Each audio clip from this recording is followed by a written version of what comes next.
guys, welcome back. I'm Eternal Life Sentence, and today we are doing another Eternal review. My last one was a Doctor Who role-playing game, and this time we're doing Street Fighter, the storytelling game. It's a somewhat well-known, little-known fact that White Wolf Publishing made a Street Fighter RPG in the mid-90s. And why a company best known for brooding urban fantasy decided to make a game about people in funky costumes beating each other up, I don't really know. But I found out that this game existed, and I went, what the hell? And bought a copy and decided to review it. Let's start with a quick disclaimer. I think I played a Street Fighter game maybe once or twice at the arcade when I was a kid, but how well this game captures the feel and the lore of the Street Fighter universe is not going to be a huge consideration here because I just can't speak to it very well. So the book opens up with some good old White Wolf intro fiction. It follows this guy named Jackson who is come back to his former sensei's house to spar with the guy's new pupil. Jackson's kind of out of practice, goes too far. His master scolds him for forgetting his principles in order to make money, and Jackson storms away. He's pretty mad, but later decides that the guy is actually right and goes back to apologize, but it's too late. The mysterious Shadaloo ninjas from Spain have arrived, and they want to take the sensei's secrets. The sensei has refused and been killed. Jackson fights them, defeats a leader of the team there, but they vow revenge. The art in here is really questionable. It's colorful, it's over the top, it's dynamic, but the anatomy is so wonky and the colors are too bright, and it's not good. The paper is also not really very good quality. It feels too thin, like half the time I can half see through the pages if there's art on one side. So that's pretty disappointing. Side note, I can't really get over the fact that our bad guys are called Shadaloo. It sounds like an evil My Little Pony, and I can't really take it seriously. Silly names aside, we get right into the first chapter, which is the introduction, and it's not very long. It covers what a role-playing game is and gives an example of play. The what is an RPG section is really standard stuff. If you've ever played a White Wolf game, or really any tabletop game, you've probably read something similar. I kind of wonder if anyone actually needs these days, or if it's just kind of a thing that keeps getting put in because everybody puts it in. And I also wonder if the answer to that question was different in 1994. I'm not really a fan of putting the example of play section so early. They haven't really introduced any of the rules yet, so it's just a description of a couple guys role-playing, and it's not very helpful because what really makes example play sections useful for me is that you can kind of see the rules in action, and this doesn't really have any of that.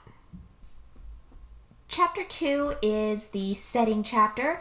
It covers the world of Street Fighters. We get, basically, there's this loosely organized league of semi-legal fights where people fight each other for honor and glory and fun and all that fun stuff.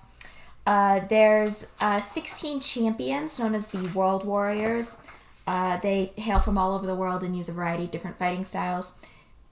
Even I recognize them as characters from some of the playable characters from the Street Fighting game series. So it looks like the game is going to be leaning pretty heavily into its origins in the Street Fighter games here.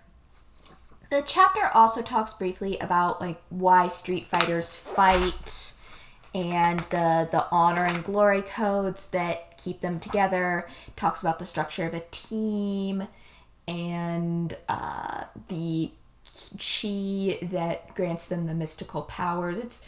It's really just a collection of setting stuff, and we also get coverage of what the world of Street Fighter looks like, how the matches and the fighters are a little bit different around the world, and we get a little bit of exposition about Shadaloo, the evil world-spanning crime organization that's responsible for a whole ton of bad things, everything from cutting down the Amazon rainforest to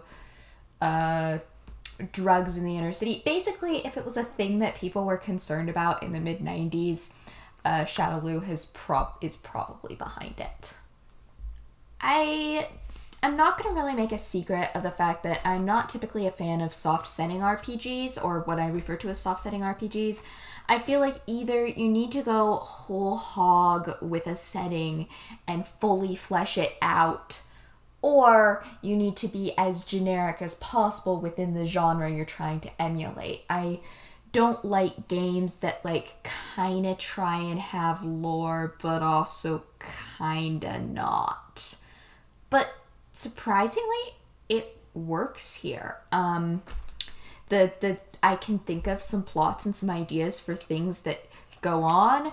I feel like I've been given enough information about the world to come up with stuff, but I also don't feel like I am going to be tripping over things by not having more detail. And so weirdly enough, this game actually made me reconsider how I feel about soft setting RPGs, and maybe I just haven't been reading good ones. Overall, I really like this chapter.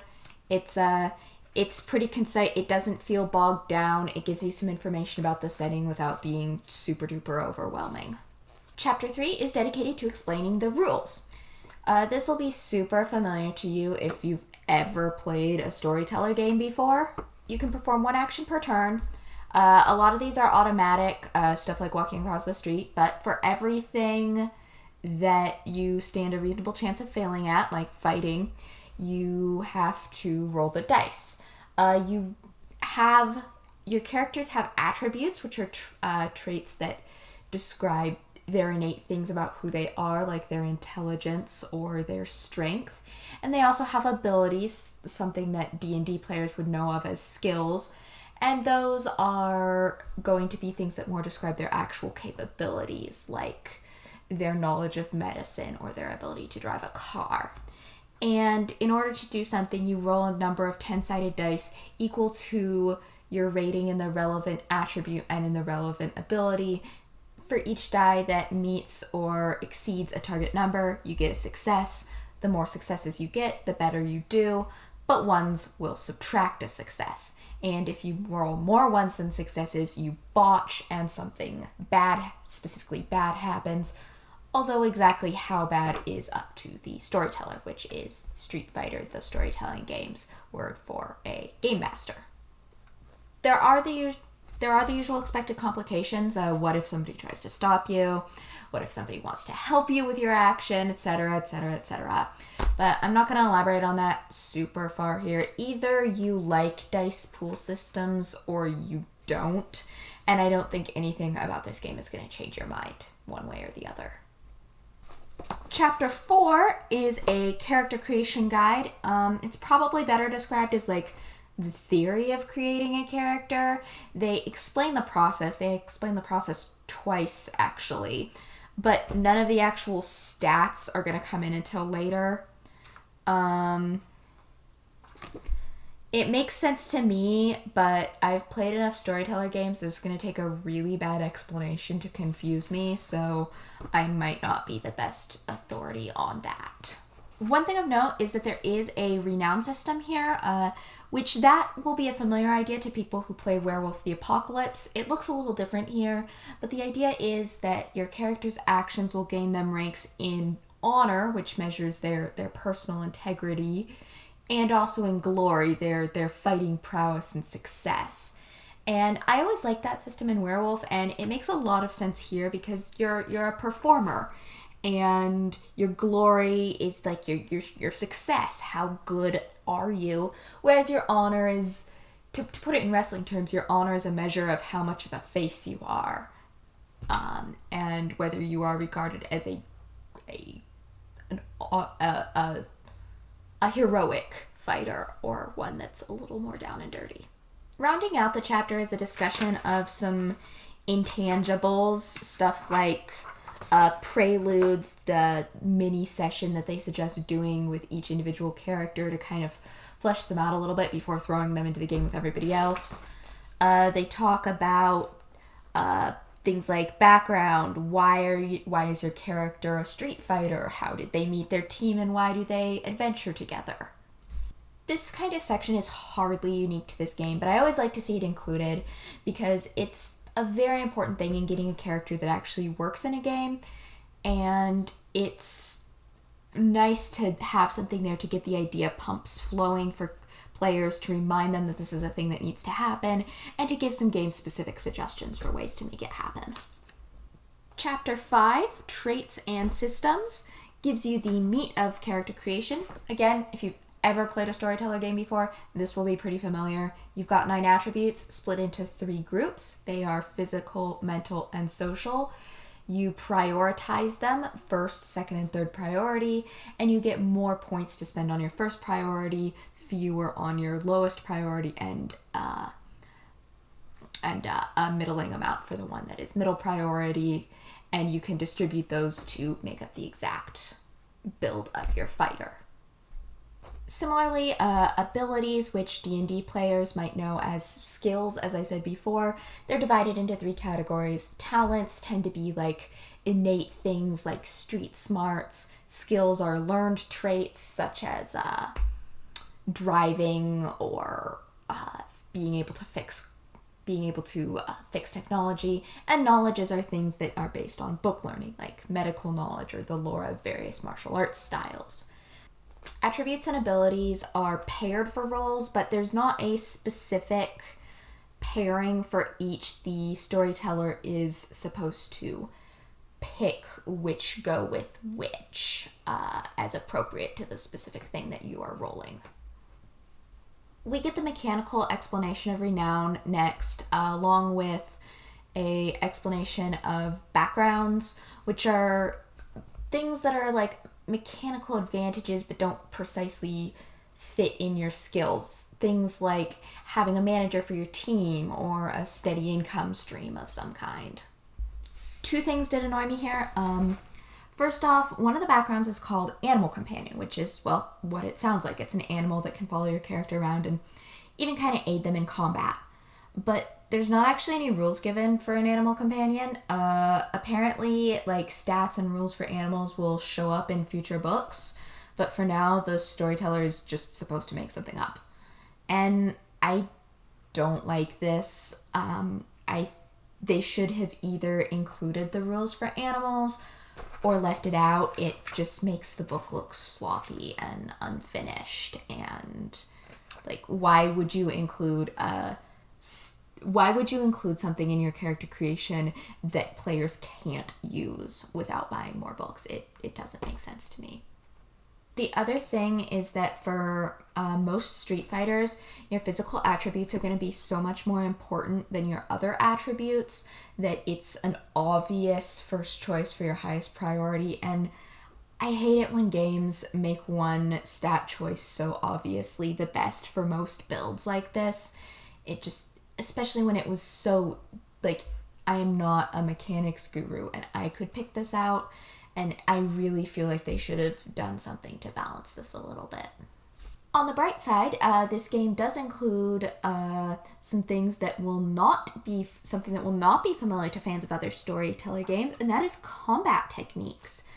These are like really basic moves like punching and kicking and grappling, and you can gain ranks in them individually, and then you buy ranks in them individually, and then you can either use them on your own or you can combine them into special maneuvers, which we'll talk about in a little bit, and to create these different moves. And it's kind of like spheres from Mage the Ascension, but not really. It's definitely its own thing. It's also much, much simpler than spheres in Mage, so that's probably a good thing. Next, we get some exposition on the various leagues of Street Fighters and divisions, which I hope we cover more in future supplements because this is pretty bare bones. It talks about rank, willpower, chi, health, all of those various things that go up and down in the course of a game, and it talks about experience points and how to gain them. Chapter 6, Styles of the World Warriors, covers the fighting styles that all the different World Warriors use. Each fighting style gets about a page covering the history of the style, how you learn it, some concepts for each of them, and like some of the basic stats, like how much chi you get with each. I don't really know enough about martial arts to say how much of this is reality and how much is fantasy. Like, I'm positive some of this, I obviously some of this is like totally made up, but I don't know how much of it isn't. I'm just gonna go with all of it as true in universe, because I really can't speak to anything more than that. After each style, we get a page on one or more of the World Warriors that use this style. We get some backstory, some role-playing hints, and a character sheet. And putting this here was a great call. It gets fans of the Street Fighter games into the game right away and invested. They can kind of draw those connections. It shows you what a character build might look like, what a character build might look like for this style, and it just kind of helps you come up with ideas right off the bat. Chapter 7 is a long one, and it covers special maneuvers. These are kind of the meat of the game, so I do not have time to explain all of every one of them. Special maneuvers are the dramatic martial arts moves that make up the Street Fighter game, and they range from simple headbutts to really dramatic, flamboyant fireballs. And each one gets its own write-up. There's an explanation of what the write-ups mean at the beginning of the book, at the beginning of the chapter. But each one will have some prerequisites. Usually you'll need a certain rating in one or more techniques. Like you might have to have at least 4 in punch and at least 1 in block to unlock a certain maneuver. Sometimes they will have other maneuvers you have to learn first as well. For example, you can't learn the Flaming Dragon Punch unless you already know the Dragon Punch.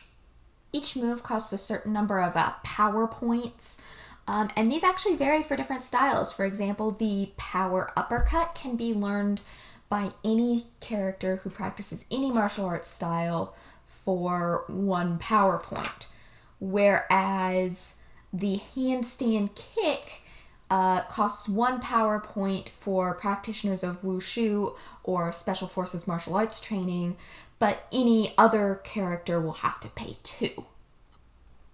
Some of these powers you will have to spend willpower or chi or both to activate. Most of them will affect the speed of your moves or how much damage they do, or how much you're allowed to move around in 1 turn. There's also some attention given to the staple of fighting games, combo maneuvers. You can spend power points to purchase combo maneuvers, which will give bonuses to the second or third maneuver done in sequence as long as you follow the exact sequence. There's also an option to get to lower the difficulty of a move if you shout an activation word, like if you yell "Hiya" every time you do a particular punch, at the cost of having to use that activation word every single time you use that maneuver. Chapter 8 is the meat of the combat rules. I really wish they put this chapter earlier because it would make deciphering what all the special maneuvers do and mean a lot easier.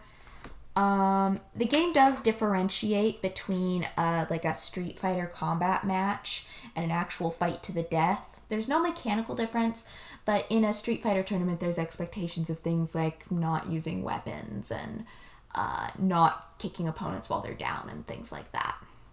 The combat system involves using combat cards, they're kind of like the spell cards that some people use with D&D, but mostly they don't do anything mechanical. It's not like you have to like draw them randomly or anything, but essentially everybody lays down their combat cards at the same time to keep people basically to force everybody to choose independently without knowing what their opponent is going to do.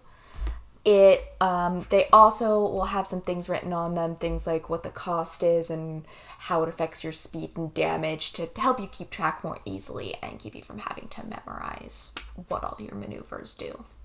Combat is done on a hex grid, and each character gets 9 maneuvers for free, 3 punches, 3 kicks, block, move, and grab, along with any special maneuvers that they purchase during character creation.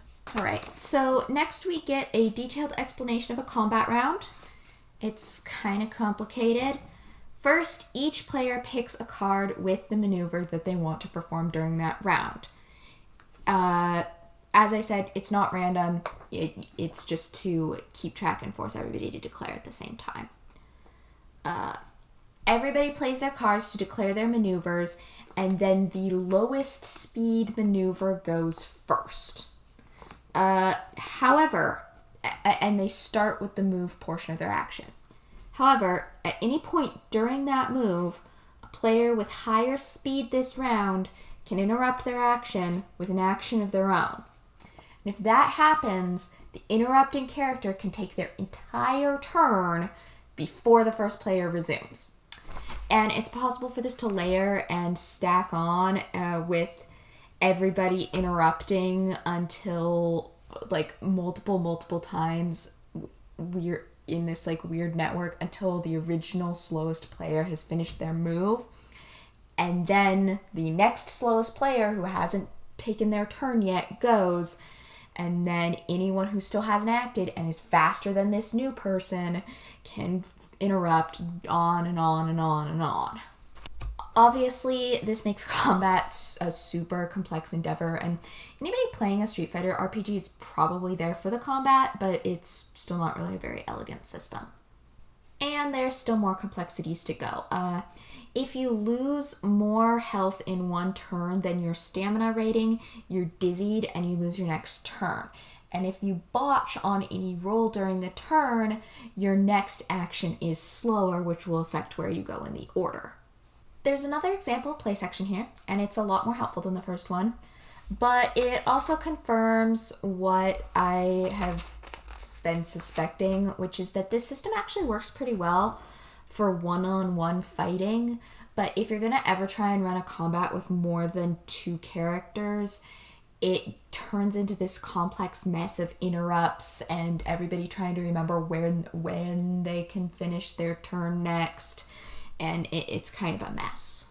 It does seem like the designers were at least somewhat aware of how clunky their combat system was, because after the weapon rules, we get a short section on what they refer to as narrative combat, and this is for when it's a shorter, much faster form of combat for when you don't need to make a whole dramatic scene out of it. You just need a quick fight with some goons. Also of note here is that death in this game is up to the storyteller arbitration. When you hit 0, you are considered KO'd, but it's up to the storyteller if and when you actually die, but it's encouraged to be pretty rare.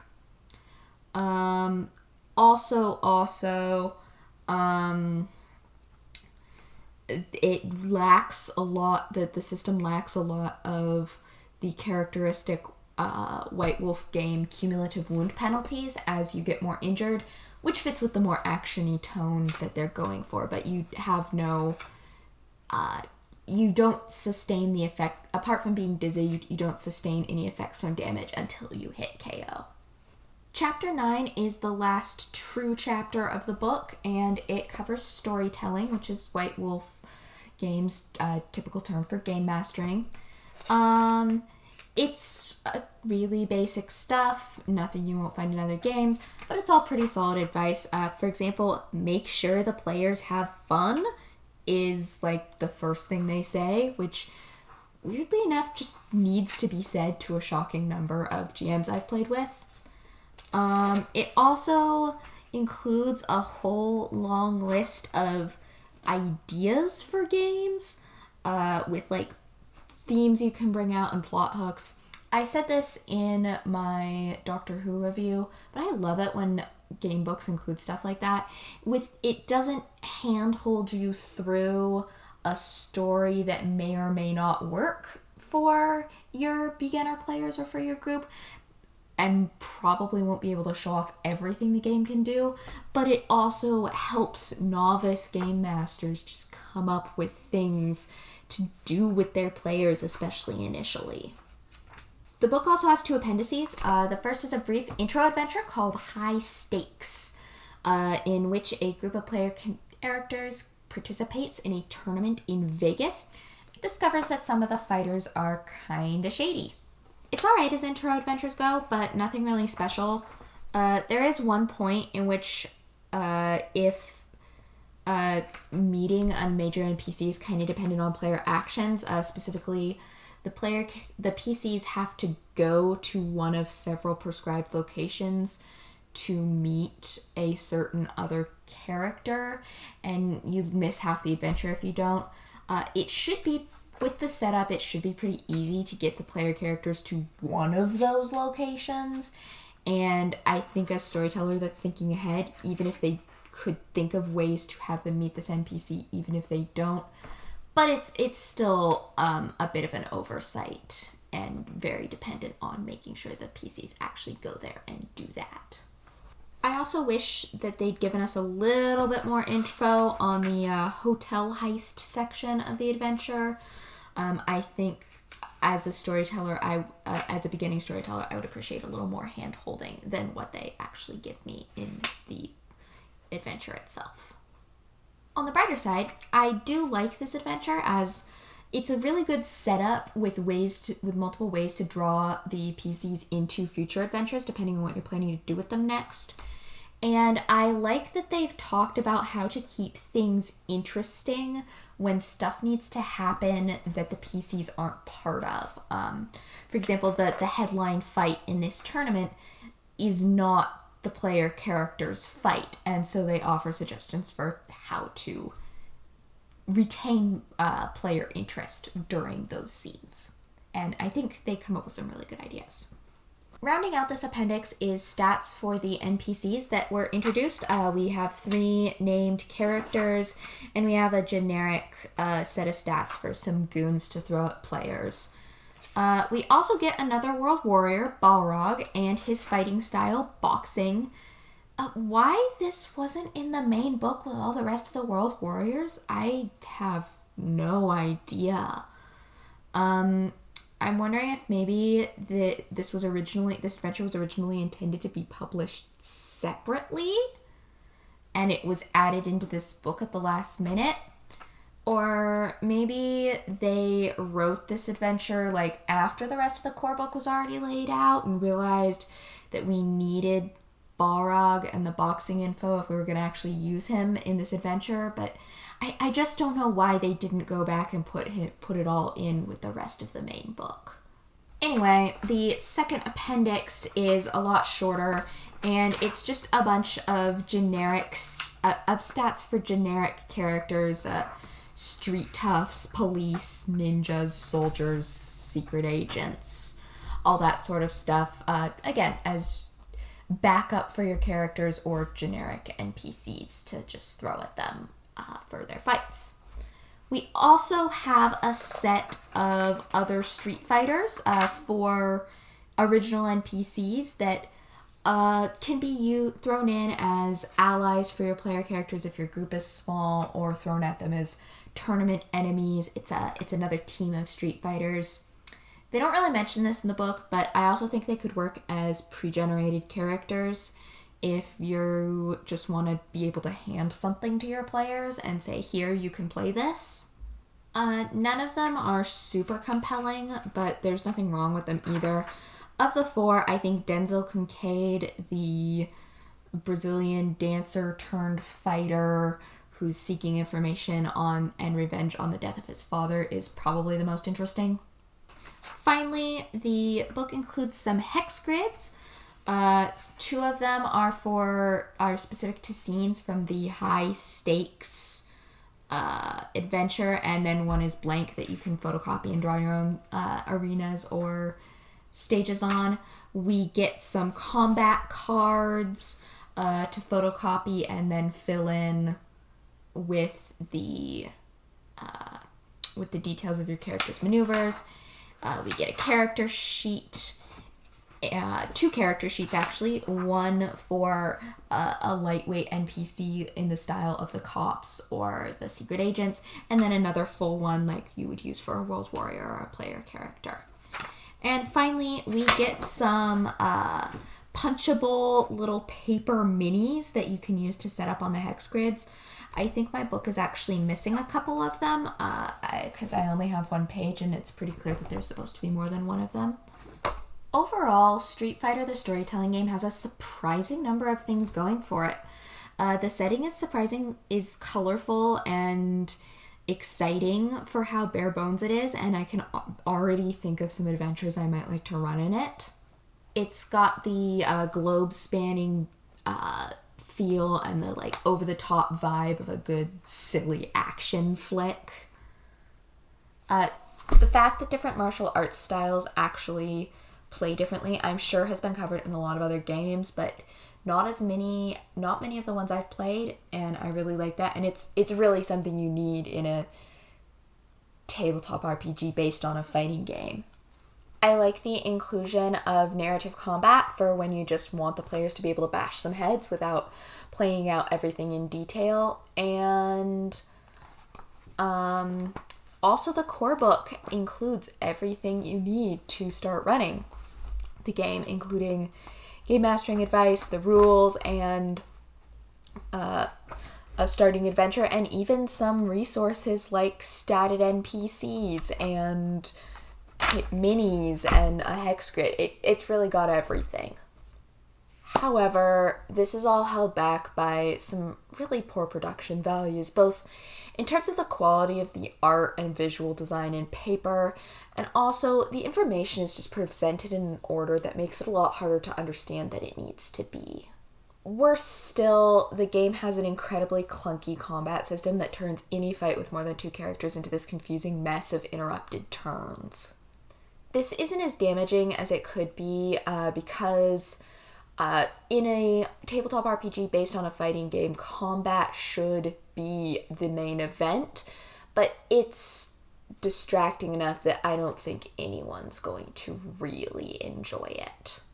The book is also a bit short and could have had more content added to fill up the space, especially since there's several key world warriors that have been left out, and the rules for how to make an entire background work. But I think honestly the biggest problem with this game is that it's so dang hard to find. I have not been able to find a legit PDF of it anywhere. I don't know if it exists.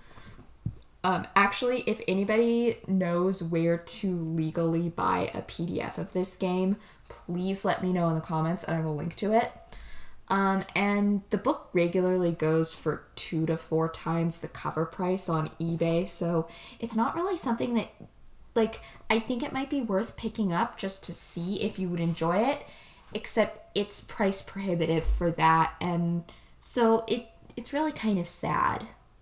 Still, as I said, it does have quite a few things going for it, so if it really looks interesting for you, you should still go for it. At the very least, you'll have fun looking at crazy pictures, reading about crazy Russian wrestlers who fight bears in order to make themselves strong so that they can prove that Mother Russia is the best country in the universe.